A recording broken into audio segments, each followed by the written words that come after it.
Shut up and sit down. The current state of politics is unsustainable, politically, economically. You still have distrust there. We all come from very different places. Man, we don't want the government to do a damn thing. We deserve better. People have to have the information in front of them. It is about supporting, platforming, and assisting the people who are out here actually doing the fight. There you go. Like, just promote people who are doing something. Volunteer to work with people who you like. And take an issue that's important to you and do something. You are part of that declaration against tyranny. This conversation gives me a little more hope for the future. The one, the only. Fight for liberty. This is the cherry on top.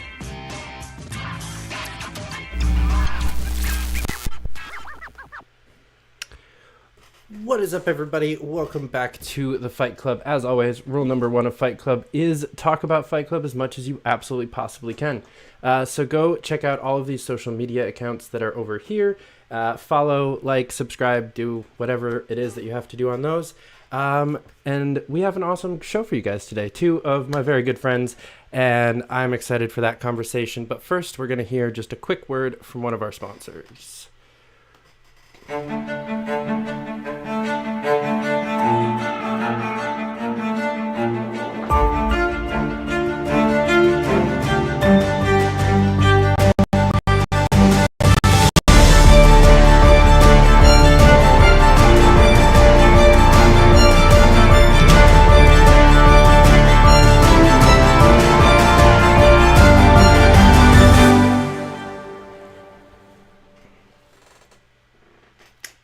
Alright, this episode and every other episode of Fight Club is brought to you by Blood of Tyrants Wine. If you want to enjoy a nice night, $5 off your first bottle, and then come back next week and the show will probably be a little bit funnier for you.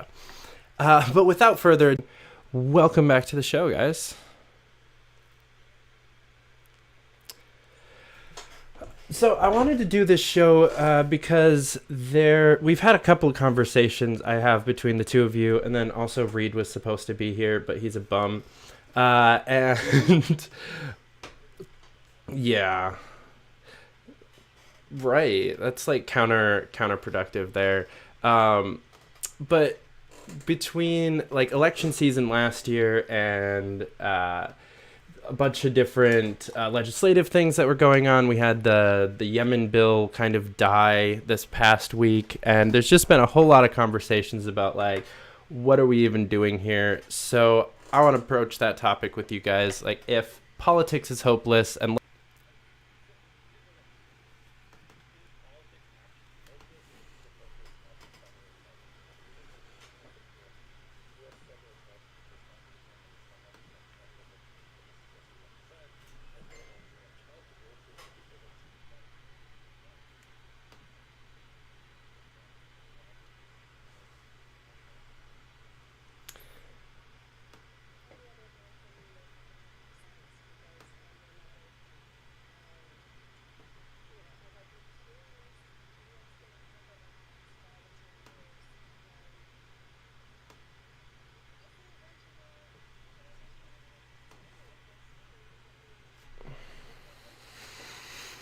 fingers crossed.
I feel like there might be factors that we have that could change things drastically all of a sudden. Sure, but the one factor we can't Yeah. The one factor we can't discount is human nature. At the end of the day, Yeah. if we find a whole bunch of resources on the moon, like they think there's hydrogen 3 on the moon and a bunch of resources that could be used for safe, clean, effective nuclear energy, all that does is start a new arms race of powers to be trying to take control of it. All that is a new excuse for war and a new excuse for authoritarian regimes that will try and suppress the human initiative to try and embrace those resources and embrace change. Because Bernie Sanders, that's why AOC has a movement that's built around her. But time after time again, when these people get into office, they don't actually do shit. Ron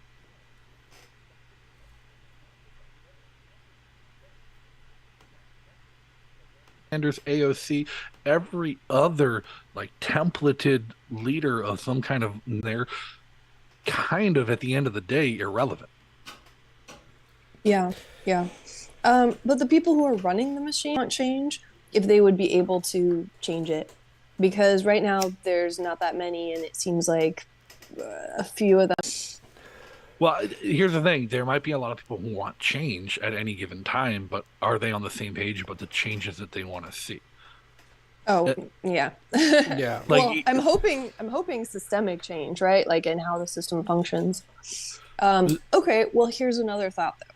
If that doesn't work, it does seem like we're having increasing authoritarianism. Do you think it's possible that we would reach a point where like people would take more drastic action? I mean, like our country, where people will or where people should? Where people will. Like, do you think it'll reach a point where people will? I guess it seems like that increases the pressure. I think we're reaching that point faster than anyone wants to realize. I grew up in a very conservative household. Like I grew up on a diet of Rush Limbaugh and Laura Ingraham in the car radio because that was my stepdad's that was all he would listen to. And even him in the political chart, it's happening all over the one work. We have active secession movements in New Hampshire, California, Texas, Alaska, Hawaii that aren't just fringe movements anymore, but are actually picking up ground. We got a not just public hearing and testimony on secession in New Hampshire. The bill went to a floor vote, and they made every state rep vote on a constitutional amendment to secede from the United States. Texas, but Californians and Louis Marinelli of Cal Exit, they're progressives who just think DC is too corrupt and that Sacramento should run as much as an indictment of DC. Yeah. I mean, I even hear some of that talk in New York, and then also we've got the like split New York movement from both sides of it, because there's a bunch of downstaters that think that upstate is just baggage, which financially speaking, they're correct. If New York were to split, upstate would go bankrupt in about 6 months. Because they produce. Would upstate go bankrupt if upstate was no longer having to pay for the policies imposed on them by downstate? Yes, because the new upstate still takes over half of the tax revenue of the state, and they produce less than a quarter. But how much of that spending that they're taking and how much of what they're spending on is because of policies implemented by New York City voters and their representatives who are demanding that if that split were to happen, they wouldn't continue to do. There's a possibility that they'd be able to cut spending or any of that stuff.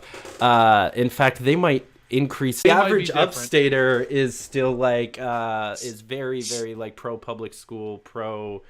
Will that make enough of a difference? I don't think that there is enough. I don't know if they would have enough push to actually like end a lot of that stuff, because it's not like we have that many less transgender kids that need affirmative care upstate than downstate. It's not like there's also still plenty of big cities upstate to carry some of those votes. We still would have Albany in our state, just help in general.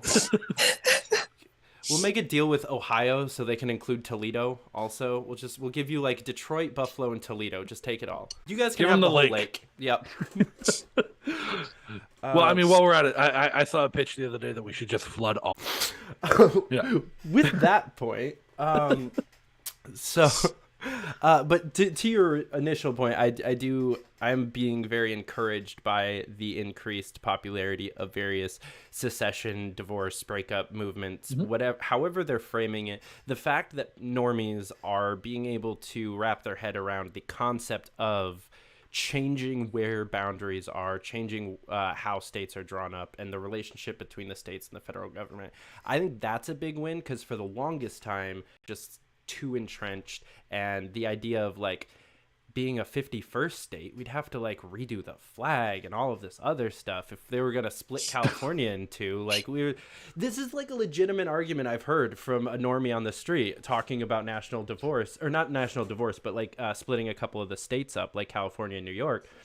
And they were like, we would have to redo the flag and it'd change everything, and everything would have to be different. And like, no, we just can't do that. Yeah. And I was a little bit more hopeful before, like, everyone who I thought had a chance to come around on various ideals, especially after talking to somebody like Louis Marinelli, who comes at secession from a completely different political background than me. Like, we disagree on nothing, on everything except secession. Like, I did a whole hour talk with him, and like, we didn't agree on guns or taxes or anything other than DC sucks. But a lot of the people who I thought could come around to these ideas long term have all of a sudden become vehemently anti-secession for Ukrainians trying to join Russia. Interesting. Yeah. So they're more than willing to use government force to determine the border. No, but the reality is, I think people like Stacia actually, for a nomad, a stake in how they manage their local economy and their local culture and their local communities. So when you're shopping for where you're going to go next, having like a greater disparity between, and at the end of the day, like, there is enough of a cultural difference already within the United States, just between Massachusetts and New Hampshire, or New Hampshire and New York, never mind New Hampshire and California. So why do we have to live under the same rules? If people in California want strict gun control, high taxes, legal weed, and transgender surgeries for children, let them have it. We have great black market weed. I haven't heard people talking about secession. I've heard a lot of people talk about concerns about the country, like falling apart, not existing. I don't know. I do think a lot of people are seeing more corruption, more problems, more division, and hearing that. But I mean, it makes sense. I think it's localized pockets with it. Like, it's a very active discussion here in New Hampshire, because we're such a small state and it's such a vocal minority at the time that supports it, that it makes headlines anytime it gets brought up. The fact that we were able to force a vote in the House of Representatives on a constitutional amendment regarding it made national headlines. Texas, it's the core of Texas's cultural identity that they reserve the right to secede whenever they want. Like, Texans have been talking about secession since before Texas agreed to join the Union. It's one of the best things about Texas. Yeah. I think California, well, I think the problem in California is California does everything by ballot measure, and there's so little effort to actually get anything on California. And that's why their ballots end up being like 10 pages long, full of questions every year. But like, it doesn't take much to make it part of the conversation. And there's so much else wrong with the state, and there's so much else going on. And the cultures in California are even so diverse and disparate from Mexican border. Like, you have 5 different countries right there. Yeah. I found it really... Oh, sorry, go ahead. Yeah. Oh, I think I heard California has more Republicans than any other state, like, just in terms of pure numbers. That is a fact. Yeah, absolutely a fact. And, but like, that's why one of the reasons that Democrats across the country have opposed the idea of breaking up California into multiple states is because whatever state gets LA and the Bay Area gets all the Democrats, and the rest of the state, because if you look at California's congressional delegation, It's not quite evenly split because of gerrymandering, but they still have a decent number of Republicans they elect to Congress. But it's 2 Democratic senators and a Democratic governor. It doesn't mean anything anymore. Yeah. Republican from Hollywood is still a Democrat. Like that counted with Reagan and Schwartz. In like outside of the news in like mainstream media, was actually really interesting. It was in a positive, rich, like trophy wife. But she gets up on the debate stage and completely out of nowhere, without consulting her campaign staff in any way, shape, or form, just pitches Cal as actually president of the United States. That's how you got to do it. But it was like she was, and everybody like kind of. He pitch, hey Californians, are you sick of subsidizing Kansas, Tennessee, and Arkansas? Yeah. Damn. Wow. Like, are you sick of these Republicans bleeding your budget dry every year, California? Like, come on, for governor. They should be running for president of New Hampshire. I like that. Wow. I like that a lot. Yeah. Speaking of New Hampshire campaigns, I did want to talk, when Reed was going to be here, it was going to be a question at both of you. But you guys both played major roles in the Kaufman campaign, based in black-pilled, like, edgelordy LP kind of messaging. And I mean, it did well. An idea, or was it kind of like a one and done, try something else next time? I don't think it had any measurable or meaningful impact at all. To be perfectly frank, Jeremy got 2% of the vote. He got about 12,000 votes, and I think that's about what you can expect just by having your name on the ballot as a libertarian in New Hampshire for a non-gubernatorial race. And like, look back a few elections back, our governor's candidate has done horrible every time, because they've been running against Chris Sununu. And as bad as Chris Sununu is on certain liberty issues, at the end of the day, he's the most popular governor in the country. We are a purple state. He's elected as a Republican, but he's elected with a broad support base of Democrats. And Republicans are still terrified of not supporting him, even the Libertarian Republicans, because the candidates the Democrats put up against him are just infinitely worse. Like, as much as I don't like Chris Sununu, some of the candidates that have run as Democrats in the past couple election cycles in New Colin Van Osten, like, oh my God, you make AOC look economically sound. Like, it's. That would make sense on their part, right, for sure. But I just want to say, what a great name. Sununu? Sununu. It's a lot of fun to say. It also it's helps. So fun. It also helps that the U.S. senator, like, their family owns Waterville Valley Ski Resort. There's like 3% every time with a bunch of different campaign strategies. In 2020, I ran a very amount of money. I spent about $12,000, and we got 2.3% on the high end of that. This year, like, we made fun videos for YouTube. We didn't do any targeted advertising. We didn't knock a single door. We didn't hold a single public event. Only some battle libertarians have in the political realm. What has been the biggest actual libertarian win in the past 20 years? And that's been Marshall Burt in Wyoming. But to get Marshall Burt elected in Wyoming, he had to be running in a two-way race against a very, very unpopular incumbent who took the combined financial and manpower resources of the entire National Libertarian Party to the tune of close to $200,000. And yell an AFP. Right. And all of a sudden, they run somebody against him this year who, again, underspent him, under-campaigned him, didn't do much at all, and beat him by 19 points. Wow, you really put that in a nice little concise way. I knew all of that, but I hadn't, like, lined up all of those facts next to each other to be like, holy fuck. And that's not a knock against Marshall Burt. Insane. Yeah, that's not a knock against Marshall Burt. He's a great guy, and he was a great state rep. But, like, when it takes the combined resources of a national organization to put one state rep in office for one term where they don't have an opportunity to accomplish anything, and then you can't get them reelected, what's the point? Like, why are we wasting those resources? Like, the time, the money, and, like, the human capital, it's not a renewable resource. So it almost sounds like you're saying politics is pointless even locally. Or do you mean even more locally? Because at the end of the day, all Georgian LP Georgia runs on is, we're the spoilers. We forced a runoff. Congratulations. You forced them to make a decision without you in the race to begin with.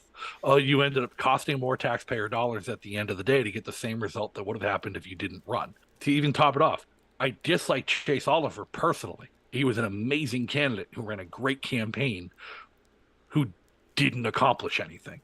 Wasn't allowed to be on the ballot. I will make one tiny counter there on Chase's point that considering not that this was his plan ahead of time, but considering the fact that he is now running for president, I think a statewide Georgia race, that runoff. Yeah. Like, Chase is the most heard libertarian name from 2022. Guaranteed. Sure. I mean, both would be great. Right, but it's infinitely better. Yeah. Like a single one.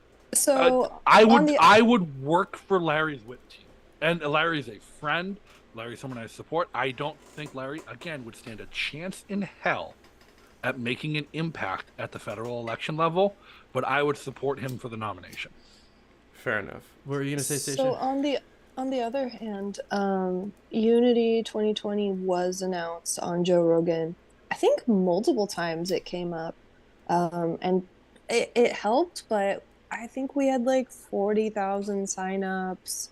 Maybe there was more later, but it still didn't make a huge impact. Do you know how you have 40,000 signups? Do you know how many libertarian signups came from Larry Sharp being on Joe Rogan? None. How many? None? What? No. One, the LP historically sucks at tracking data or figuring out where their signups come from. But there's only about 16,000 dues paying members total, so it couldn't have been anywhere close to 40,000. There's 16,000 total? Yeah. Dues paying members. Not like enrolled. Sure, 100. Larry raised about 100K off of that episode, though. Right. Yeah, no, it was great for Larry, but it's not great for the movement. Georgia, not worth your time. Especially the state legislative races in Georgia, because it's a very big state with a very small legislative body. They groom their candidates. Like, you're not let to run for office as a Republican. Intern for them for 2 years before that. You are groomed to the point where the party deems you an acceptable candidate to put on their ballot for the primary. Interesting. New Hampshire's a little bit different. Alaska is a little bit different. Even California, more people than most U.S. senators. But those are attainable races without party control. Alaska, and stand out. Hell, they had somebody actually named Santa Claus running from North Pole who was doing well in the primary. New Hampshire, we have a 400-person state legislature for a state of only 1.2 million people. Each legislative district is so low that there has not been an election in over 100 years where the Republican and Democratic parties have both managed to field the say, I don't respect your partisan labels. I don't respect your partisan elections. I do respect the data that tells me that this district is a D+7 PVI and will elect a Democrat no matter what the name is. So I'm going to register as a Democrat and pay $2 to file and put my name on the ballot. Or this district is R+6 and will elect a Republican no matter what their name is. Here's my $2, put my name on the ballot as a Republican. I didn't know you were allowed to just put your name as a... Yep. Oh. And that's how we in New have Hampshire. It's ridiculously easy. The like switching parties is ridiculously easy. In Democrat, it's $2 and a signature. Wow. Now we had Jeremy Kauffman's campaign running for U.S. Senate get 2% of the vote. Didn't have including 20+ Libertarian Party members elected as state representatives by paying $2 and running under a major party this year. Libertarian than Nick's our work. So, and at the end of the day, that's what matters, because locally, those people don't respect the partisan system, don't respect the political process or the game. But last year, we nullified school choice program in the world. Now, this year, we're going after pensions, where we have a bill to legalize cannabis that will legalize cannabis with the lowest tax in the country. Nice. and city clerks and any government employee. I like that. Interesting. So Wow. I do want to ask Stacia, because we're talking about electoralism and that kind of stuff. You were pretty gung ho on Unity 2020, and I know we've talked a little bit about like Unity 24 and what might happen there. What are your feelings on that right now? Are you thinking you might be involved in that, or politics is not your game for this cycle? A lot of my really good friends who I still talk with every day were from trying to make things better and have this passion that I share, but I'm not super into politics. I think I'm way more interested in business. I think I'm really interested in the information, but it's too much for anyone to keep track of. Yeah. So we need systems that help us quickly. So well, that's the actual path forward. I mean, that's the question you wanted to answer with the show, David, is what's the path forward? What's the next steps? It's people like me who want to stay involved in politics at a local level, system is stacked and rigged against you. I have a very unique opportunity in New Hampshire where we have a libertarian leaning culture. We have a libertarian leaning legislature. I have a bench of libertarian representatives and senators that I can lean on to get these things done.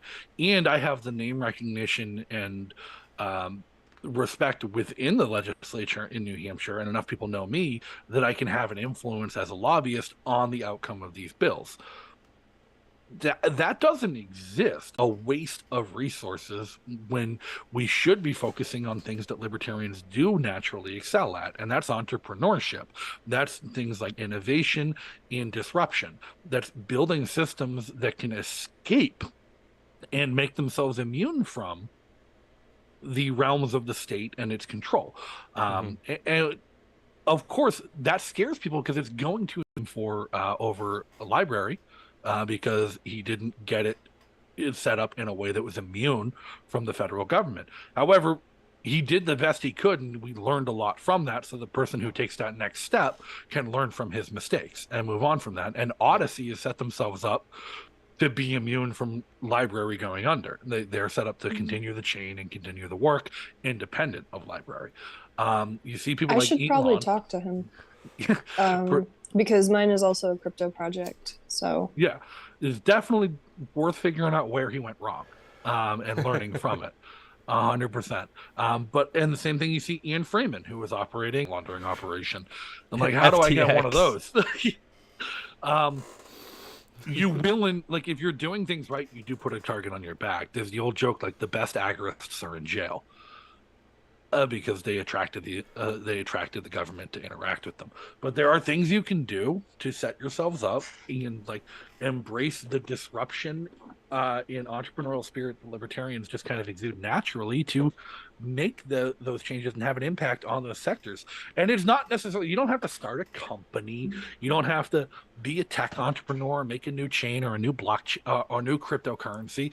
It could be as simple as starting a farm and a homestead where you provide for your local community and give them something they can rely on in the event of the coming food shortages, because the bumper wheat crop of the path forward is self-reliance and making yourselves independent from the government. And you can do things outside of the government. I'm pulling this up, throws people up. And cryptocurrency, I don't believe, is actually the answer to that because it has an inherent centralization issue. Sound money is the answer to that. Sound money that's backed by something other than the faith in the computers to validate it. Crypto is a great medium of exchange, but it's not actually a great store of value because at the end of the day, somebody else controls the switch to the internet, not you. But here in New Hampshire, here in New Hampshire, we are now working with physical gold as currency. Wow. $2 to $3 changing on market price of gold, and they're exchangeable. I like that. But gold isn't actually, perfect either, because we could find more gold on another planet. Sure, but it's inherently useful. And So it's inherently useful. Gold doesn't have value just because it's shiny. Gold has value because of all the different things it's used in and its scarcity. Like, you talk about the scarcity issue. Even if you find it on another planet, it's always going to be scarce. Let's like take a stark look at reality. Even if they find hydrogen-3 that can fuel nuclear power plants and fusion plants on Earth, on the moon, it's going to be 100 years till they can get it back here. Like, let's just face that reality, at least in any meaningful quantity. Yeah, and it's going to cost how much to do it? Like, how much money is SpaceX and NASA spending on just the Artemis mission just to try and put a person back on the moon? At the end of the day, I'm a lot more worried about somebody flipping the switch on the internet than somebody being able to travel to and from other planets. Like, I think is significantly more likely, and the other one I think opens up so many other possibilities. Hop on over to Mars real quick. Well, I've got a running joke that I think Elon Musk is a Saturday morning supervillain who doesn't realize he's the bad guy. And I think at the end of the day, Elon Musk has the purest motivations. He thinks he's helping. He thinks he's doing the right thing. Just like Dr. Doofenshmirtz. Yeah. One day he's going to wake up as the fascist emperor of Mars and not know how he got there. I mean, I feel like that kind of happened with Twitter, where he was like, free speech, and then he's like, but not that. Right, and now he's tweeting, by the way, guys, don't take this against the FBI. I love the FBI. They're great. We're going to follow all their laws, and we're going to work with them. No thanks. Really? I missed that. Wow. Yeah. I do want to rewind a little bit, Justin, because as much as I loved almost everything you just had, the People for Liberty is the right model for a lobbyist organization. But I am very excited about what two good libertarians, one former. They are a nonpartisan lobbyist organization that the dues-paying members vote, and they find sponsors for them, work with everybody on the legislative bench, and they've had about 12.5 wins in their 2 years of operation, and a fairly small budget and a fairly small team. So I genuinely think that they could do a lot more with a decent budget. Sure. How much of their wins were in...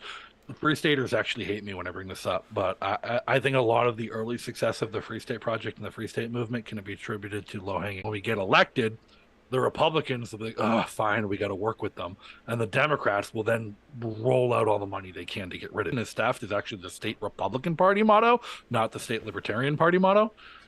But so Free Staters are always like, we accomplished so much. I'm like, it was low-hanging fruit. There was a veto-proof Republican supermajority. Or the fact that 300 people voted to decriminalize cannabis, or that 300 people voted to abolish knife laws. Like, can we take credit for the low-hanging fruit that was already culturally relevant and being supported? And I think an organization like apparently susceptible to the law that are already popular and going to be passing with or without their impact.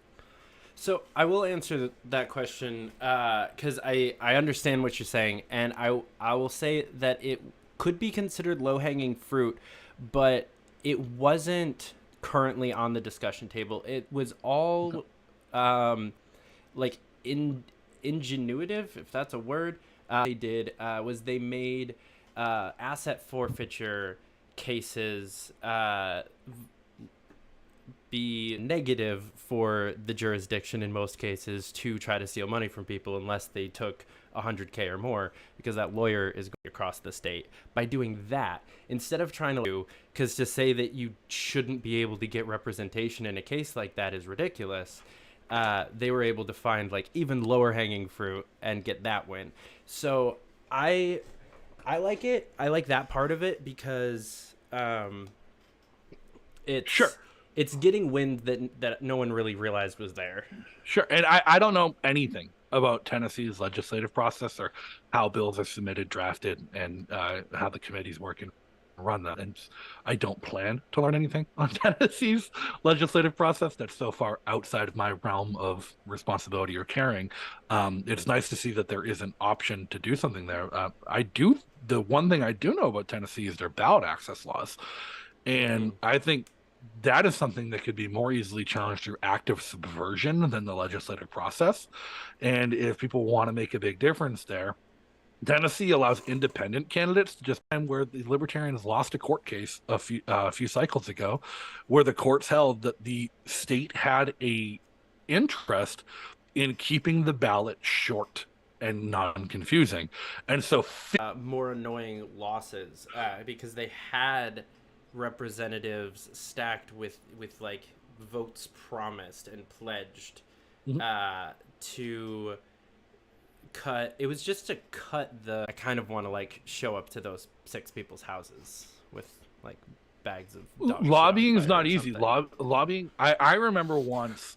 This is about 6 years ago. I was working on a bill to legalize industrial hemp in New Hampshire, which, by the way, is very well suited to like 4 bumper crops of industrial hemp a year that people could grow. It could replace our old mill industry. It could revitalize a lot of the old mill towns that are already set up to process industrial hemp in northern New Hampshire, and would be wonders for our economy, as well as bringing down the cost of building supplies and our desperate need to build new affordable housing because it's such a versatile good. And this had nothing to do with cannabis. It's actually a different plant with hemp altogether. And we had lobbied the entire committee, and we had committed votes from 2/3 of the committee, and then libertarians showed up to public testimony and started screaming at the committee about how that was going to tax cannabis, and so they started insulting, and that bill was killed unanimously in committee when we had 15 committed votes. Wow. You know, so, Justin, you never cease to make me hate. I love his work, his activism. The biggest negative impression people have of libertarians, I think, other than James Weeks, is the Keene Robin Hooders from Keene, New Hampshire, because the Robin Hooders used to follow around meter maids with cameras, screaming obscenities at the meter maids while putting quarters in the meters right in front of them so they couldn't give anyone a ticket. And they made national. They were on the Colbert Report and the Daily Show, and like people like, these libertarians are aggressive, they're assholes. I'm like, they did wonders, and they would always leave the envelope. Hey, we saved you from a ticket. Pay it forward. They made so much more money sent in donations from the people they saved from tickets than they were spending on stopping them from getting the tickets. And people really loved the work they were doing, and it really grew the new brand of cop blocking and checkpoint activism and First Amendment accountability that has been almost more effective in turning people against the state than libertarian politics. But because that was a thing like before Waze, right? Like right. What you're saying, like that was kind of like before we really got into that kind of thing. Right. But sometimes these people don't realize that while they're incredible in the streets and in their activism and their content production, they are counterproductive in the legislative buildings. And when it comes to lobbying and the actual politics of the matter, they hurt the cause more than they help it. And I think a lot of libertarians try and do everything instead of realizing where they're most effective. Tonight, within most people's organizations you can be involved in. One's gonna work with elections, and one's gonna, scream obscenity. Comes to the effectiveness of politics. Yet I work in politics full time. Because it's where I'm best. I'm not good at running around with a camera and my shtick. I'm very good at drafting legislation and working with people to get things passed in the back room. So that's where I can have the most impact, and that's what I would enjoy it much more. As a Republican here, I'm still haven't convinced myself not to run for state senate as a Democrat in 2 years. Just to primary the 92-year-old lion of the Senate. I would support that. Yeah, see, New York has a very interesting perspective, in like 7 other states, because we have fusion voting. So I can run as to lose in a blue wave. In the Carrion, Democrats didn't vote for him. Yep. So. I think you're 100% right. I think it would be a little bit different in New York as a Republican/Libertarian, especially upstate. Because a lot of your baseline Republican low information voters don't know the difference. Mm-hmm. Yeah, and a lot of them consider themselves like, Ron Paul Republicans or even Rand Paul Republicans. I can work with that. And those same just if like you want to that they all together, the same voters elect Rand. Anyone knew how different those two people are, they would never vote for them both. But the voters don't know. I mean, Mitch also campaigns as if he's a little bit closer to Rand than he actually is. I feel like he lies about He can himself campaign a lot all more. he wants, but Mitch McConnell is one of only like 3 people in D.C. who can't hide his track record. Yeah, that's true too. Like being the Republican Senate leader, like he is on record on every vote, every issue, and he is on record as being the lackey for the establishment in every single case for 40 years. Mm-hmm. And that is undeniable. Yet the same people, the numbers every time too.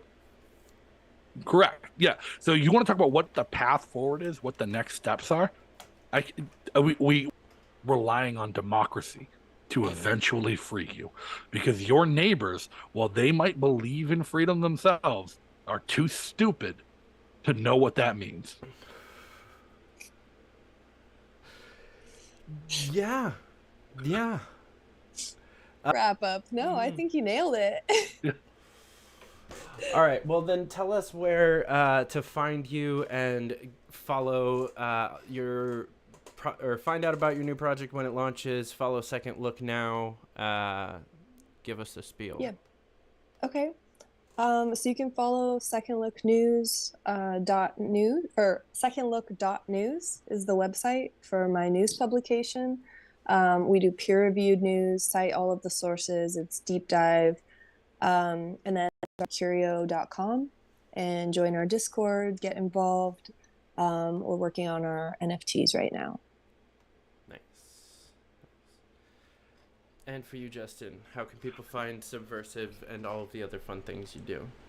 I'm still not banned on Twitter. Blue check mark for maybe not being notable.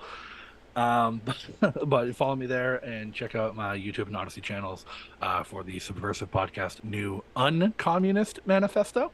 How the book that changed the world got it wrong for 174 years, and what we can do to change that moving forward using culture and community to fight back against what the Communist Manifesto has destroyed. I dig it. Well, y'all, their social medias are above their head. I'm going to make that pun just once, I promise. January 6th, 1 p.m. Eastern Time. Are we doing it again? I'm hosting it on the Twitter space that will be simulcasting to YouTube and Odyssey. So if you want to join in, it'll be completely open forum to anyone on Twitter to help shitpost in real time. And that's in a pinned tweet on my profile. You can set a reminder to join. Beautiful. Using Twitter space is how it was intended. Justin, you guys are great.